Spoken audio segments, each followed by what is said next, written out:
When humanity was first curated some 100,000 years ago, they were a primitive race. Few in number, young in age, they were stuck with basic tools and technologies. Living in mud brick houses, humans congregated into small communities. They had only just begun farming and selectively breeding crops. We realized their potential and added them to the list of 250 species with an optimistic outlook. At that time, they were the youngest of all the 250 species. They'd taken their first steps as a species, but hadn't quite mastered anything else. As always, we were hopeful that they would succeed, but cataloged every last living organism on their planet for safekeeping. After another 10,000 years passed, a curator decided to visit the humans once again. Of the 250 species in the Milky Way, humanity was the only survivor. Every other species had wiped itself out with weapons or science projects gone wrong. The curator found a world bountiful with life and progress. Humanity had progressed much faster than the average species of the Milky Way. The curator was hopeful that humanity would stay on the path of progress but knew that was unlikely to happen. They acquired databanks of all species, languages, cultures, architecture, and technologies. Should humanity fall, their memory could still live on within our museums and archives. This was the expected outcome. Races with such rapid advancement were the most likely to fly too close to the sun and be destroyed through their own curiosity. After another 1,000 years, the curator returned, only to find an ash-choked land devoid of any obvious signs of life. The curator was saddened but not surprised. The Milky Way was added to the long list of dead galaxies, and we moved on. This brings us to modern day. Several expeditions to the Milky Way's neighboring galaxies have yielded shocking revelations. The galaxies simply no longer exist. No central black hole, no stars, no planets, no life, not even a mote of dust. Within residual radio and subspace emissions, we found only one constant above the chaotic background: Birch. This name was completely unexpected and unknown.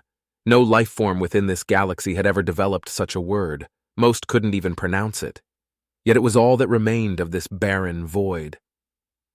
After searching the archives for many years, we discovered the humans once more.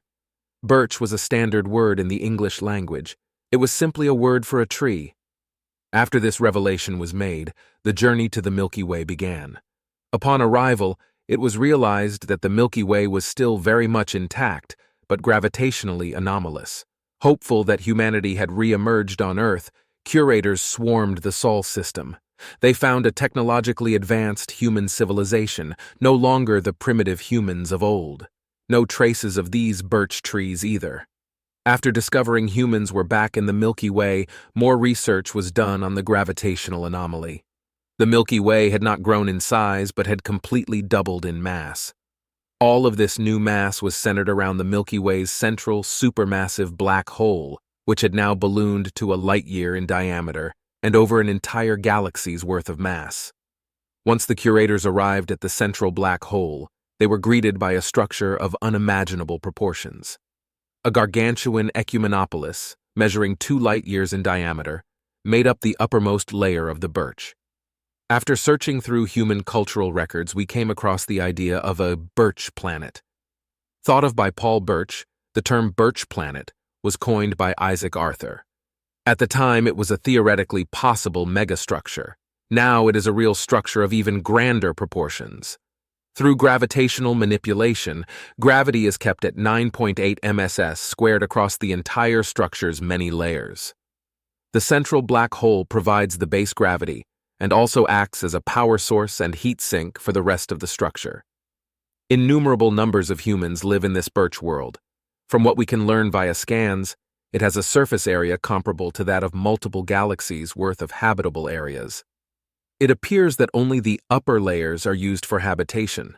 The rest of the structure experiences extreme time dilation and as such is relegated to medical waiting areas, storage, resource extraction, energy production, and general maintenance hubs. This still leaves over 95% of the structure purely delegated to habitation and the many amenities necessary for such a post-scarcity civilization. Incredibly, 99% of this massive structure is inhabited. Multiple active support rings outside the current structure suggest that the humans are adding even more layers to the Birch planet's gargantuan frame. The absolute insanity of this discovery has rocked our scientific community to the core. New efforts are being taken to investigate species we once thought dead. For if humanity, a dead race, could make such a structure, what else could we have missed? But, as the days of renewed expeditions have not yet come, we only know one thing for certain. Humanity certainly doesn't dwell in trees, but the Birch is all-encompassing.